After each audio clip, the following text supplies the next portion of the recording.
Hi everyone, and welcome to this guided meditation with me, Espen again.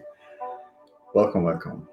So good to be here, and so nice to come together for co-create with yourself and co-create with each other, and to expand. So it's fun. So we are reading from this book, The Law of Attraction, and we are now on page. Let's see, 137. So now we are on the page 137. So start reading from here and moving on from there. So it's good. It's all good. So nice. So welcome everyone. Just find a comfortable place for you to sit and just relax and allow and breathe and listen, and then off we go. So good. Have a beautiful day, Jen. So must I allow must I allow must I allow the injustice I witness? Until you understand how it is you get what you get, it is going to be very difficult for you to accept the idea of allowing, because there are so many things that you see in this world that you do not like. And you say, how can I allow this injustice? And we say, you allow it by recognizing that it is not part of your experience, and that, in most cases, it is truly not any of your business. It is not your work. It is the creation. It is the attraction. It is the experience of the others. Rather than trying to control the experience of all others, which you cannot do no matter how hard you try, instead, intend to control your own participation within those experiences. And by setting forth your clear image of the life you want to live, you will prepare a smooth and pleasant path for yourself. A beautiful day, Scott. My attention to unwanted creates more of unwanted. You attract through your thought. You get what you think about, whether you want it or not. And so, as you give attention to the drivers who are not courteous, you will attract more of them into your experience. As you give your attention to those who are not giving you good service as you are going from business to business, you will begin attracting more of those sorts of experiences unto you. That which you give your attention to, particularly your emotional attention to, is that which you draw into your experience. Does the art of allowing affect my health? Jerry. Abraham, I would like to cover a series of what I call everyday real life experiences, and have you, if you would tell me a little bit about how you see the art of allowing applying to these particular conditions. First, as far as a physical health is concerned, I recall having had many years of an extreme physical illness during my childhood. And then I reached a stage in my life when I wanted out of that.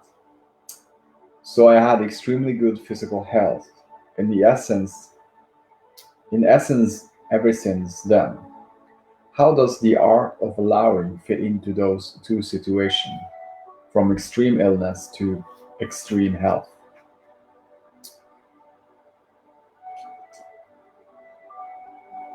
Hi Stacy.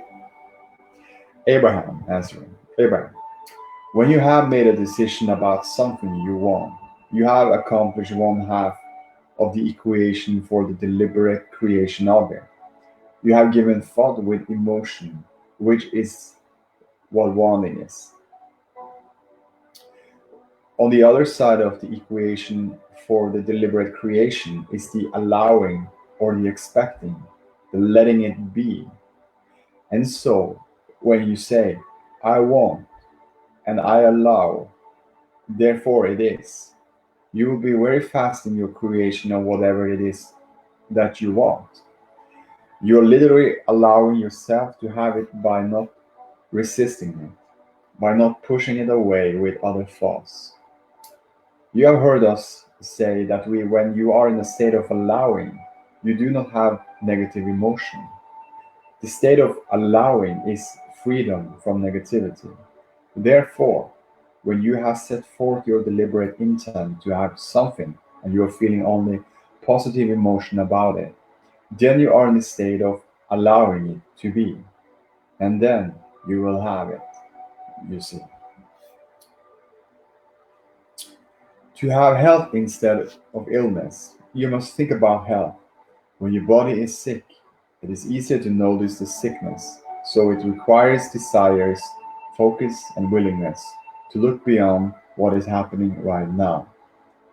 By imagining a healthier body in the future, or by remembering a time when you feel healthier, your thought in the moment will match your desire, and you will then be allowing an improvement in your condition. The key is to reach for thoughts that feel better. Hi, Shanetta. So good. I just want to bring my tea up here. My tea. My tea.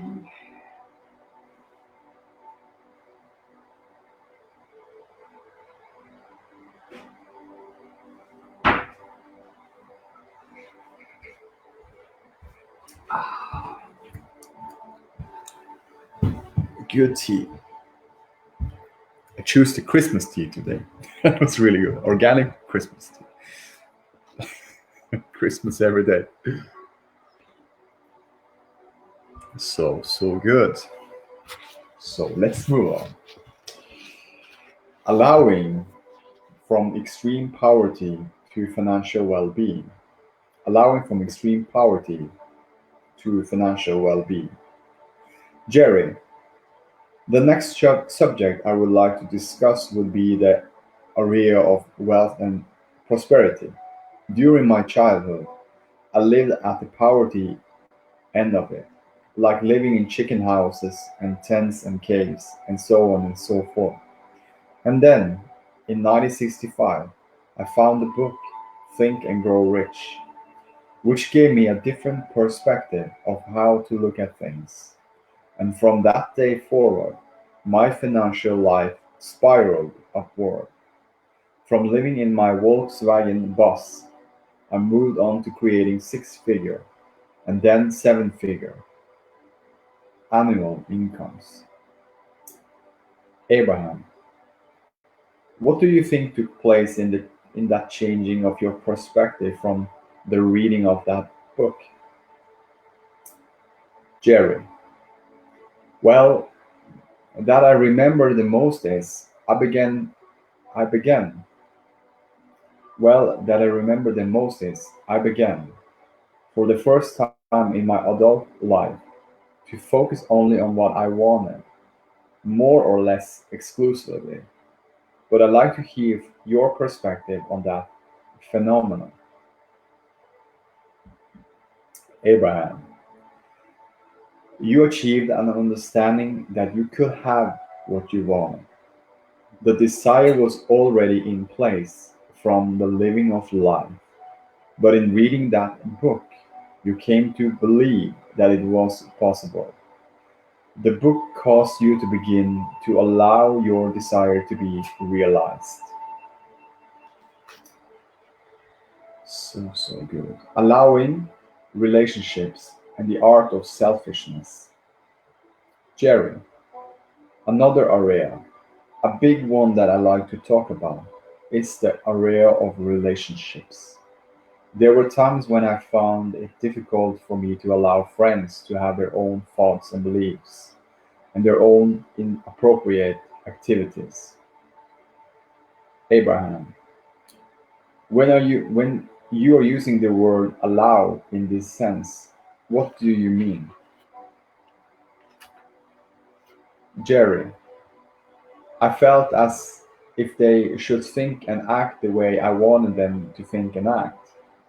And when they didn't, it made me extremely and often angrily uncomfortable.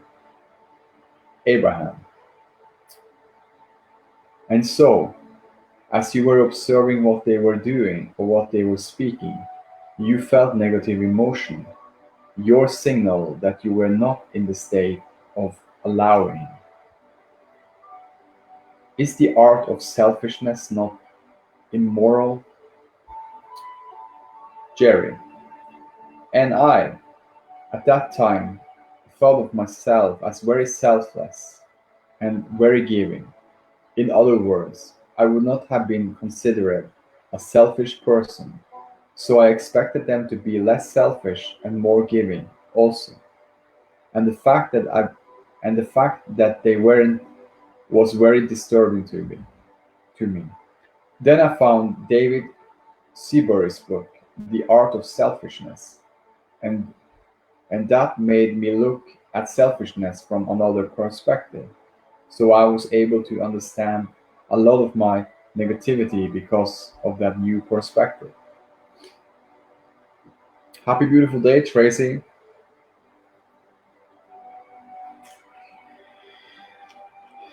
Abraham. It is important that you allow yourself to pay attention to what you want. And there are those who call this selfishness, and they do so in a judging or disapproving way. And we say to you that unless you have a healthy view of self, unless you are allowing yourself to want and expecting to receive that which you want, you will never be a deliberate you will never be deliberate in your creating, and you will never have a very satisfying experience. The not allowing of self is usually where the not allowing of others comes forth.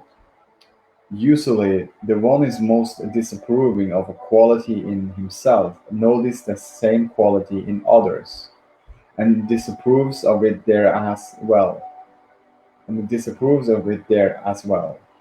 And so, an accepting, an approving, an appreciating, and an allowing of oneself is the first step in the appreciating,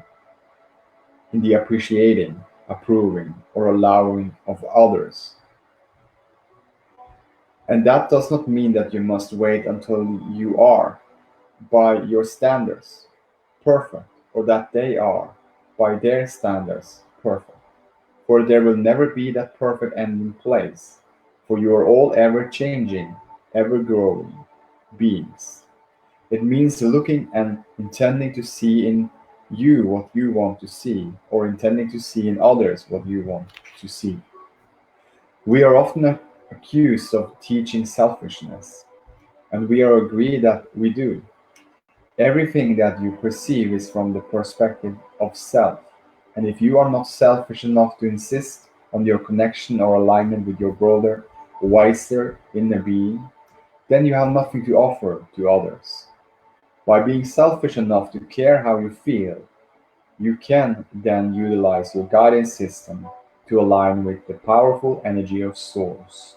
And then anyone who is fortunate enough to be your object of attention benefits.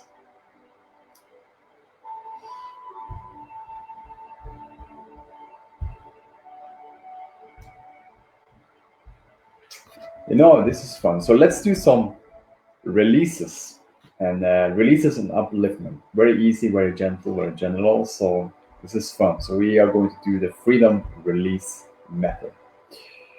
So yeah, it's first we breathing in and hold it. Take a deep breath in and hold it, and then I say a statement and like I release all blocks and barriers with, and then and when I say I'm finished with saying the statement, you blow it out. Easy and gentle. And then the same when we fill up with the energy, because when we fill up with the energy, with then we say I'm filled with love, joy, and appreciation for, and then I say the statement, and then when I finish, you you blow it out, you breathe it out, gentle and easy, and that's how it works.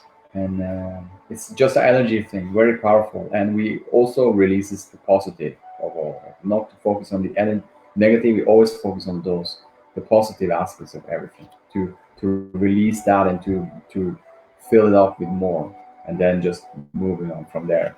So we can feel it in our own way how it feels to us when we are doing this process. So it's very nice. Everyone have different experience from this, but it's all good. So yeah, let's take a deep breath in and hold it. I release all blocks and barriers with I'm being selfish enough to care how I'm feeling, and then I'll utilize my guidance systems to align with the powerful energy of Source. And easy and gentle, breathe it out. This is good. Hi, Mary. Mother Mary Sunshine. Good. This is good. Very, very good. And yeah, then we fill up. So this is fun. So now it fills up time, and with the same, take a deep breath, take a deep, slow breath in and hold it. I'm filled with love, joy, and appreciation that I am being selfish enough to care how I am feeling. And then I'm utilizing my guidance system to align with the powerful energy of Source. I am. And breathe out. Easy and gentle. So, so good. We got our guidance. We have our guidance. Everyone has their own guidance from within. So good. Good energy. So let's move on with reading. This is fun. This is great. So, their disapproval of me is their lack. If there are others who see something in you that they do not approve of, most often you see their disapproval reflected back through their eyes, and you feel that you have gone wrong in some way. And we say unto you, it is not your lack, it is theirs. It is their inability to be the allower that brings forth their negative emotion. It is not your imperfection. And in like fashion, when you feel negative emotion because you have seen something in others that you do not want to see, it is not their lack, it is your own. And so, when you make the decision that you want to see only that which pleases you, then you will begin to see only that which pleases you. And all of your experiences will bring forth positive emotion because by the law of attraction, you will attract unto you only that which is in harmony with what you want.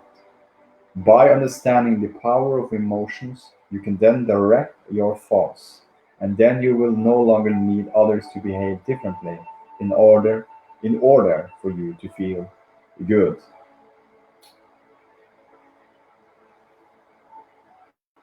But what about when one is violating another's rights?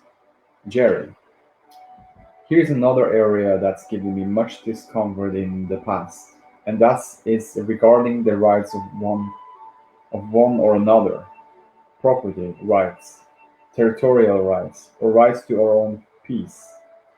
In other words, I used to be extremely disturbed when a person's rights were violated by violence on a person, or by someone forcefully taking someone else's property, property. Also, I was torn over territorial rights and who should be allowed into a country and who should not be allowed into a country. Why should one person be allowed in and another person not? But then, after meeting you, I got the point that I see all those things they're doing with each other as games, as they're playing, more or less agreements that they have in between one another, spoken or unspoken. I've gotten somewhat better at not feeling their pain. But can I get to the point that I don't feel anything negative when I see someone violating the rights of another? Can I just look at whatever they're doing to one another out there and think, you're all doing to one another what you have someone chosen to do? Abraham, you can, as you understand that they are each attracting through their own thought, then you will be exuberant rather than feeling pain for them. For you will understand that they are reaping the negative or positive emotion, depending upon their choice of thoughts. Of course, most of them do not understand how they are getting what they are getting, and that is the reason why there are so many who believe that they are victims. They believe that they are victims because they do not understand how they get what they get. They do not understand that they invite through their thought or through their attention. It may help you to realize that each experience causes a clarification of desire. That's good. There is not a shortage of anything. Now you have mentioned territorial rights. We have a rather different view of territory than those of you who are in physical form, because in your physical form you continue to see limitation. You feel that there is only so much space which will eventually be taken up. So you feel that there is not enough. In your attitude of limitness, in your feeling of the lack rather than abundance, in your notice of not enough space or not enough money or not enough health, you feel reasons to guard. From our perspective, there is no there is not a limitation of anything, but an ever-flowing abundance of all subjects. There is enough for everything for all of you. And so, as you come to understand that any feeling of limitation, of lack, of a need for protection, or of a defining their territorial rights will not be an issue. By the law of attraction, we are drawn together, here in a non physical perspective. This family of Abraham is together because we are, in essence, the same, and in our sameness we are attracting to one another. And so, there is not a keeper of the gate. There are no guards to keep the unharmonious out, for they are not drawn to us because we are not giving our attention to them. It is the same in your environment. While you do not see it as clearly as we do, the laws are working as perfectly for you as they are for us. It is that you have so many physical explanations for things, physical explanation that may be right, in part, but are not the complete explanation. In other words, as you describe how the water gets in your glass by pointing to the faucet, faucet and the knob, we say there is much more to the story. And so, as you explain to us that you have aggressors who live upon your earth who would like to take from you everything that you have, we say to you that they cannot. Unless you invite them through your thought, aggressors will not be part of your experience. That is law in your physical setting or in our non physical setting.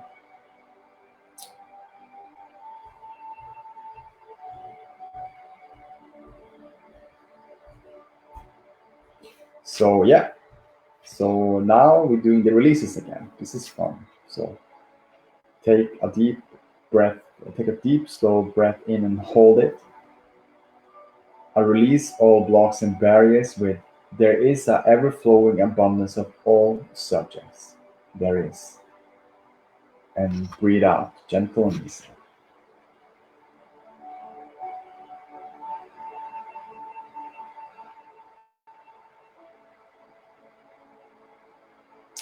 And take a deep breath in and hold it. I release all blocks and barriers with there is enough for everyone. And breathe out. There is unlimited. So good.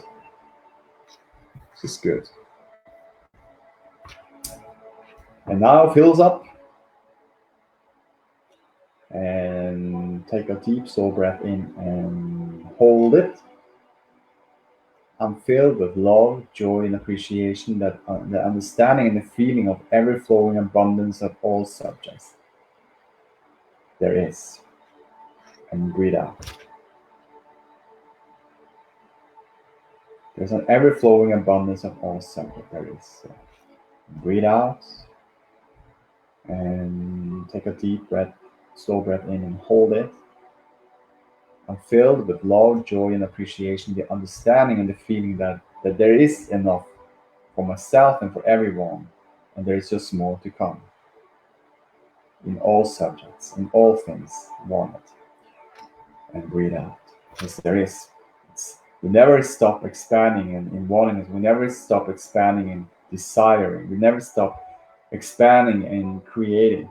There is always new things creating every single day. There is. And there is more to come. And it feels so good to know that it never stops. It's just continuously moving forward. And newness comes every single day. New thoughts, new feelings, new desires, new things, and then new ideas, there's new every single moment. So, so good. So, yeah, fun. This is fun. So let's move on and read. This is good. Good tea. And water with lemon. It's so good. It's recommended. And quantum water from Fred. It's very good too. So many good products all over the places. It's so nice. It's so many beautiful products all over the world. It's so many beautiful things to, you know, it isn't easy just to order something on the internet if you want something a good product and you can have it at home, some food or whatever, organically or whatever what feels good to you, and you just like order it and then not so long after you have it in your home. You get that in the package of it. So it's so fun to just mention that it's so fun. So to know this, it's just easy. All of this. So is there value in losing one's life? Jerry, haven't you said that through having these life experiences, that's how we learn our lessons? But when a person loses their physical life in the process of some violent experience, have they learned any lesson? Abraham, haven't you said, Abraham, it is not that you are being offered lessons. We do not like the word very much, for that sounds as if there is some order of that which you should or must learn, and there is none of that. It is that your life experience brings you knowing, and you become wiser and broader through that knowing. What must be understood before you can appreciate the value, even in the loss of physical life, is that you are adding unto a greater, broader experience than the one you know as your collective experience here in this physical body. Everything that you are now living adds unto that broader knowing.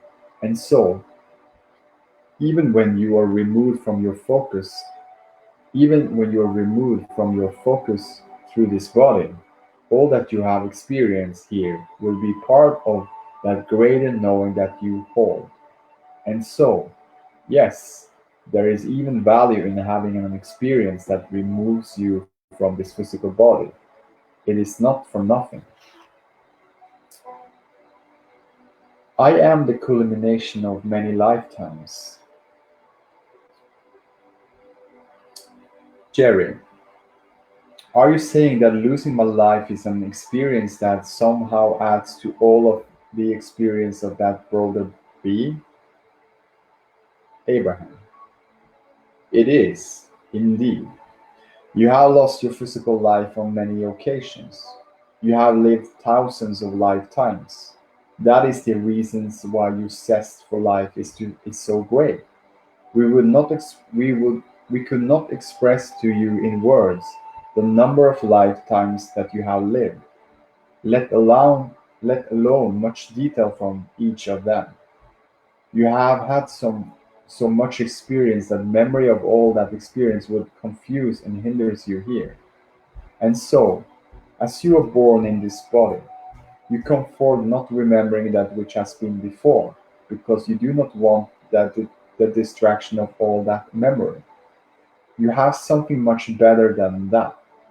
You have an inner being that is the culmination of all of those lifetimes experience.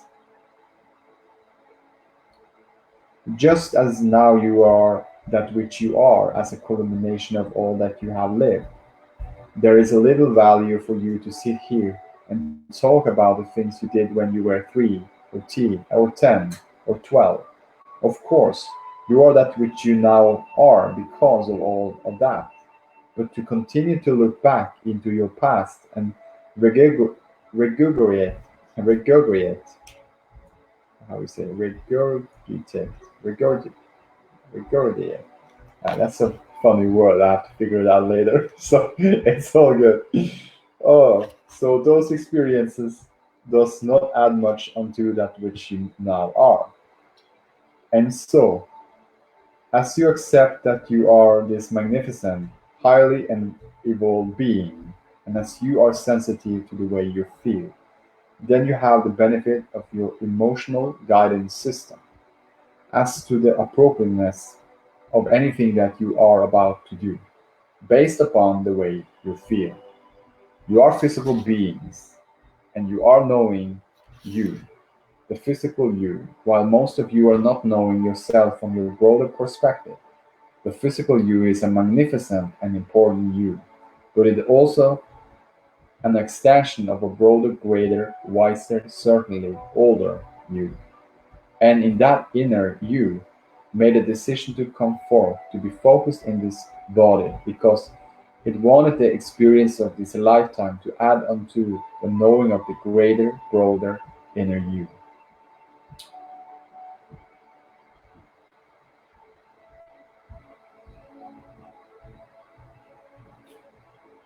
That is so great.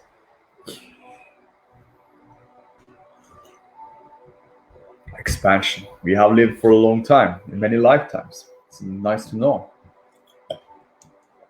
And it's something coming up with that you cannot have physical form and just one just one thing. I could not have only the physical form and not a non-physical.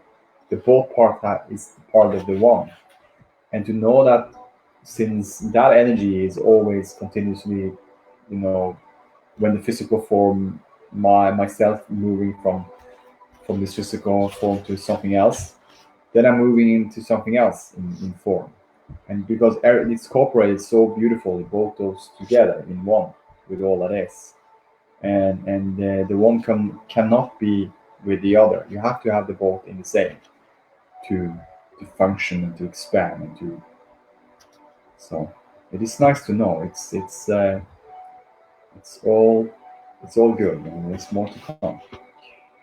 It's fun. It's fun to know this. Yeah. So let's move on. Why don't I remember my past lives? It was agreed before you came that you will not have memory, muddling, confusing, hindering memory of all that you have lived before, but that you would have a sense, a guidance that comes forth from within. And it was agreed that the guidance would be in the form of emotion, which would be manifested to you in the form of feeling. Your inner being cannot respond in thought at the same time that you are transmitting a thought. And so your inner being has agreed to offer you a feeling so that you can know the appropriateness of what you are feeling, speaking, or doing in the context of your greater or broader intentions. Every time you set forth a conscious intention of something you want, your inner being factors all of that in. And so, as you are more deliberate in that which you offer, in the form of intent, I want, I intend, I expect, your inner being is able to factor all of that in to give you clearer, more specific, more appropriate guidance. Many physical beings, because they do not understand that they are the creator of their own experience, do not set forth deliberate intentions. They resign themselves to taking what comes, not understanding that they are the attractor of what comes. But under those conditions, it is more difficult to allow because you feel that you are a victim. You feel that you are vulnerable. You feel that you are not in control of what comes. So you feel you must guard yourself from what may come, not understanding that you are the inviter of what comes. That is why we say that an understanding of how you are getting what you are getting is essential before you will be in a position of being willing to allow yourself or to allow any other.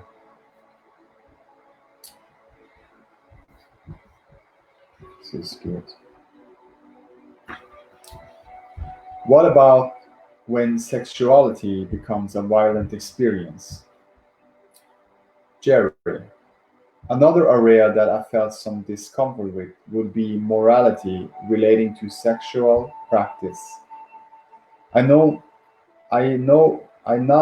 reached the point of allowing others to have their sexual choices, but I still feel uncomfortable when someone uses force against another person in any area. Is there a point, again, that I can get to so that whatever they do, whatever one uses force or not, it won't affect my thinking? Abraham. No matter what the subject is, it is important to understand that there are no victims. There are only co-creators. You are all, as magnets, attracting unto you the subject of your thought. And so, if there is one who gives much thought to, or one who speaks much about, rape, then it is very likely that they will be the victim, by their words, of such an experience. Because by law, you attract unto you the essence of that which you give thought to. As you give thought, feeling emotion, you launch your creation, and then as you expect, it is your experience. And so, there are many who launch creations that they do not actually receive in their experience because they only do half of the equation. They launch it by giving thought, even emotional thought, but then they do not expect, and so they do not receive. This is true of the things you do want, as well as the things that you do not want. Why is my expectancy? Why is my expectancy around this issue? We offered the example of going to the horror movie where you are stimulated to much clear, vivid thought through the sound and picture that is coming forth from the movie. Now, you have launched the creation of this scenario as you have given thought, usually with great emotion. But as you leave the theater, you say, it was only a movie. That would not happen to me. And so, you do not complete the expectancy part. Notice in your society that the more that is offering regarding any topic, the greater the public expectancy of it. In the same way, the greater the expectancy of the individuals, the greater the likelihood is that they will attract it. Do not give thought to those things that you do not want, and you will not have them in your experience. Do not speak of that which you do not want, and you will not attract it into your experience. And so, when you understand that, then, as one who is observing others having experiences that they do not want, you are not so filled with negative emotion, because you understand that they are now in the process of receiving and understanding of how all things come to them. Now, true, none of us feel joy in watching another being raped or watching another being robbed or murdered. Those are not pleasant experiences. But when you come to the point of understanding how you attract these events into your experience, you will no longer give thought to that. And then you will no longer be one who is even seeing any of that. You draw into your experience that which you give thought to. Your television confuses it because because you turn on your television intending to have entertainment, and then newscasters bring to you those sudden news bulletins where you are told of some horrible event happening. But when it but when it is your intent to see, no matter what you are doing, only that which you want to see, you will be drawn away from the television before such a bulletin is offered.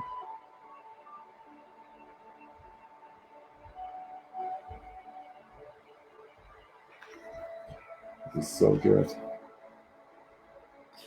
So good. So yeah, let's do some releases again. This is fun. So let's see. I'm just find the words here. There we go.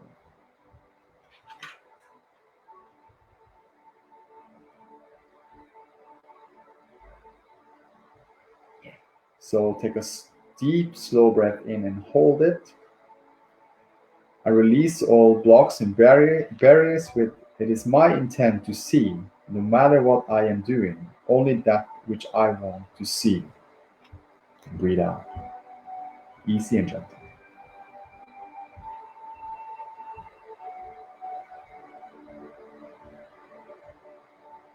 And fills up. So take a deep, slow breath in and hold it. I'm filled with love, joy, and appreciation. That is my intent to see, no matter what I am doing, only that which I want to see. And easy and gentle, breathe out. This is good.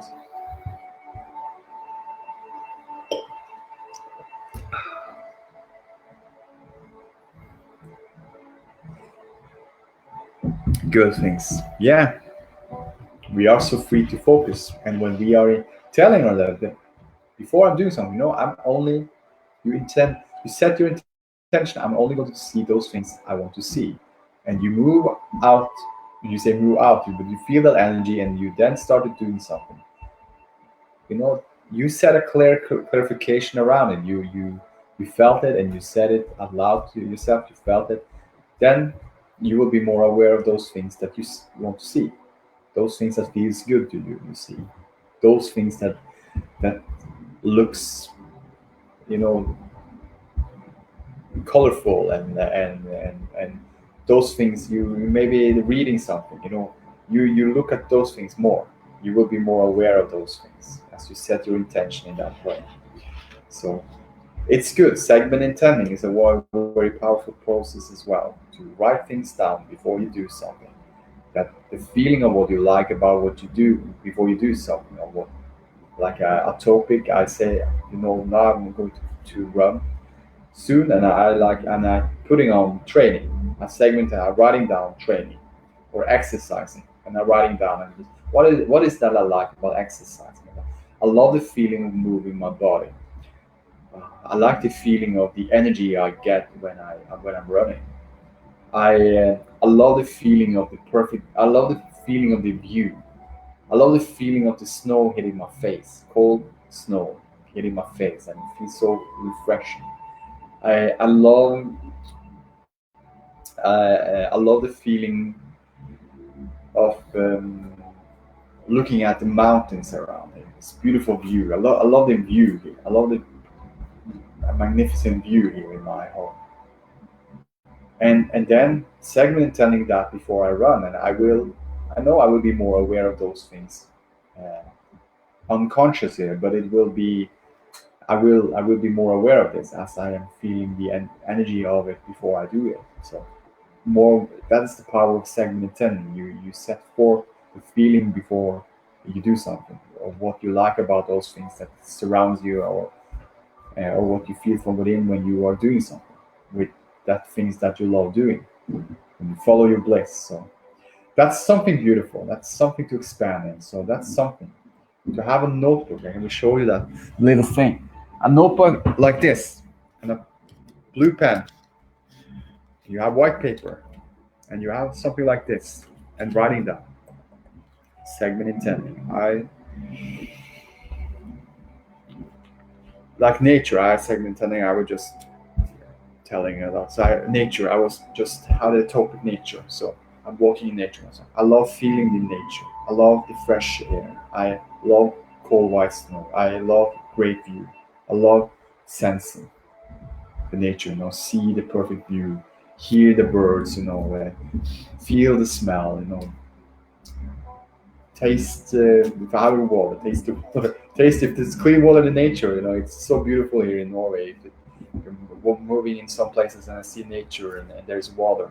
It's so fresh the water and then clean fresh water, magnificent and yeah, and then beautiful thoughts coming or no thoughts at all, just very very it's like meditation, walking in nature, just like very in the moment, very in the newness of the moment. So that's something. So yeah, let's move on. That was just, moving a little bit out of the reading and something else. Now moving forward with reading. So good.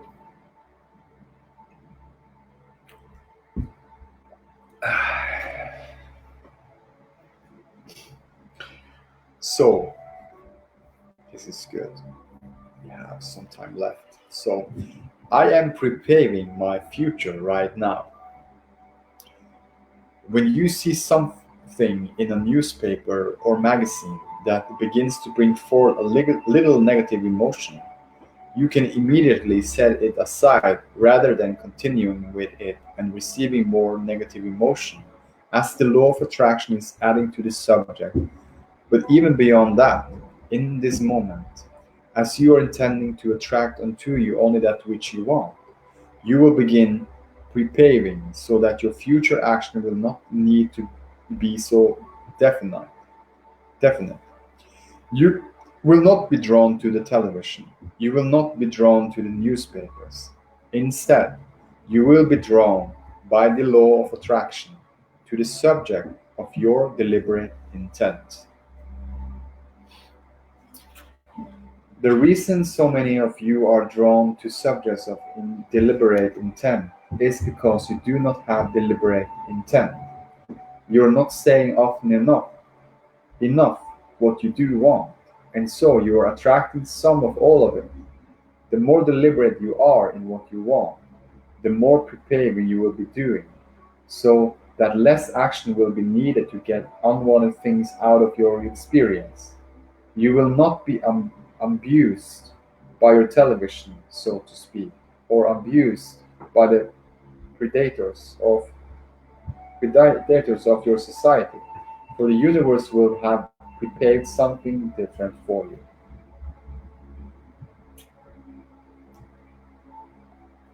So good. So good. But what about the innocent little child? Jerry, many people will accept your basic premise about creating through thought. Abraham, but the point where but the point where I see a number of people stub their toe, so to speak, or find difficulty with your teaching is when thinking about innocent children. They'll ask, but what about the little children? How could children have thoughts that would bring them physical deformities, ill health, or a violent invasion of their bodies of some sort? Abraham, it is because the babies have been surrounded by those who are having those thoughts, and so they have been receiving the essence of those thoughts. Jerry, something like telepathy? Abraham, that is correct. You see, long before the child is speaking, the child is thinking, but you cannot know how clear it in thought that little child is, because he has not yet learned to verbally communicate with you. He is not yet communicating his thoughts. Jerry, the child is not thinking in words. That is, I can sense that a child is having thoughts long before he or she is speaking words.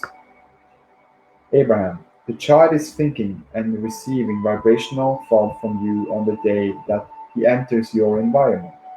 That is the reason why beliefs are transmitted so easily from parents to child, from parent to child, from parent to child. The child is vibrationally receiving your fears and your beliefs, even without your spoken word. If you want to do that which is of greatest value for your child, give thought only to that which you want, and your child will receive only those wanted thoughts.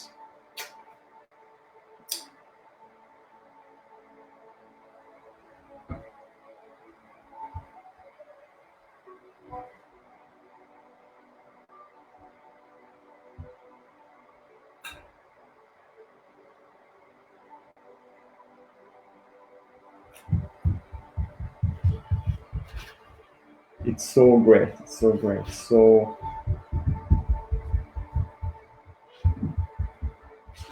that's it. Yes, that's it. So good. So thank you everyone for being here. Deliberate creating with your say deliberate creating, but co-creating with yourself and with each other. So much good things, information, and releasing and uplifting. So good. So who's here? Hi, Besim. So many beautiful clarification around this information from the book The Law of Attraction by Esther and Jerry Hicks. What a beautiful message, and so much clarification around, you know, to be aware of our own emotion, to that we have our guidance and nothing has been going wrong. We have our focus. We can choose in any moment, in any time, to focus in the direction of those things we wanted. And more we are deliberate, focusing those things we wanted, more it will be experienced into our life. It must do. It's a law, and it's so nice to know. It's to know that we can be more directly deliberate, creating that way, and more we do, more we experience, and more we set forth in intention before we do something, and feel the energy of it, and enjoy ourselves before, and align ourselves first before we do or have anything, or taking action before we're taking action, feeling our alignment first.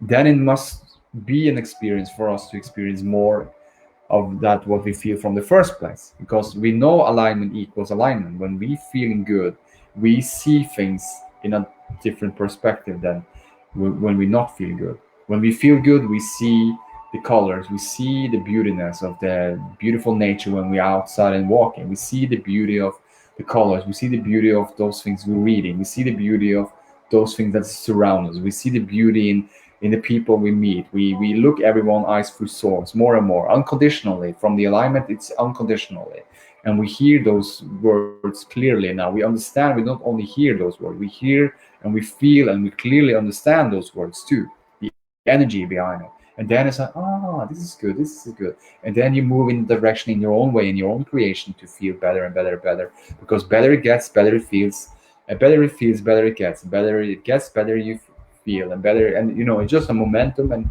more to come.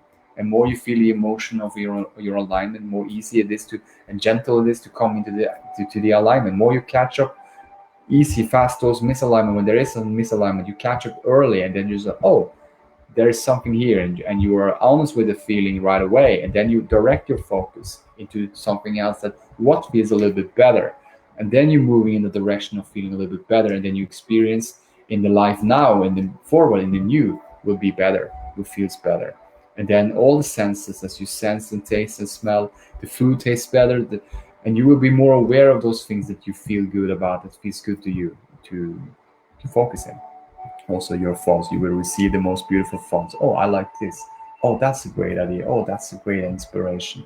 Oh, that friend called me, and he came up with something beautiful. Oh, this situation was I was thinking about it before, and now it's just the solution came right away. With I didn't have I was getting out of the head of it, but I felt, and now it was just the solution came. The solution finds its way always in the source, and source